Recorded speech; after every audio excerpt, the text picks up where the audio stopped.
revenir sur cette idée d'apprentissage pour nous tous et pour les enfants des mots, en fonction des 3000 mots de base, des 30 000 mots de culture générale et des mots à l'infini de spécialité. Et on a tendance à les opposer. En fait, il faut regarder ça de plus près et essayer de comprendre comment est fabriqué le mot, comment il s'insère dans notre système. En réalité, il y a la forme du mot, M-O-T, et le mot, j'entends mot, maison, M-A-I-S-O-N, est-ce que j'entends maison et pas maison. Et puis il y a le sens. Le sens, c'est ce que je vais lire dans le dictionnaire. Alors, pour la forme du mot, les linguistes disent souvent le signifiant. Bon. Pour le sens, ils disent souvent le signifié. C'est-à-dire, maison, je vois ce à quoi il est fait référence. Mot, je vois à peu près de quoi il s'agit. Et après, il y a l'idée que j'ai de cette maison, l'idée que j'ai du mot, l'idée que j'ai de la famille. Alors là, on n'est pas tous pareils, parce que je dis famille, peut-être que si je suis dans une famille où la maman a une énorme importance, notamment dans le sud, elle est là, présente. Peut-être que c'est le papa qui a une énorme importance. Peut-être que dans une famille recomposée, c'est encore autre chose. Et dans ce cas-là, ici, j'ai l'idée que je m'en fais. Ce qu'on pourrait appeler, les linguistes appellent ça le référé. L'idée que je m'en fais. Et elle est différente de l'un à l'autre. Et puis il y a le référent. Le référent, c'est la chose elle-même.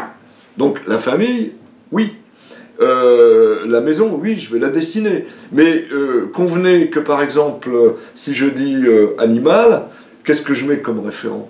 Si je dis arbre, il y a bien une forme, signifiant, A-R-B-R-E, il y a bien une définition dans le dictionnaire, le signifié, il y a l'idée que je m'en fais. Si je suis du sud, je pense davantage à un platane, à un pin parasol. Si je suis du Massif central, peut-être davantage à un châtaignier, à un chêne. Si je suis dans les Alpes, peut-être davantage à un sapin. Donc l'idée que je m'en fais, si je dis dessiner un arbre, bah, le référé sera différent.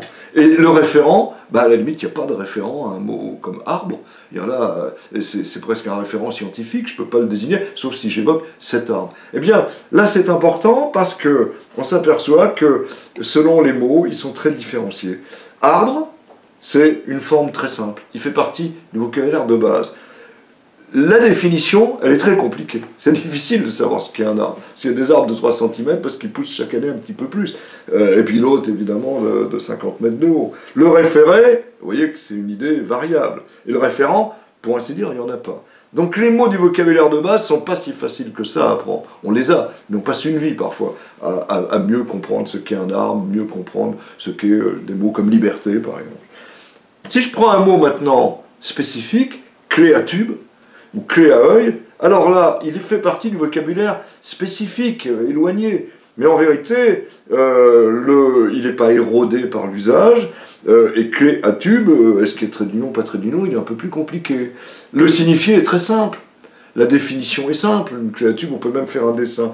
Le référé, l'idée que je m'en fais, bon, à moins d'être très romantique, on a tous la même idée à peu près de la clé à tube. Quant au référent, je peux le dessiner. Donc ce mot-là, il est finalement simple.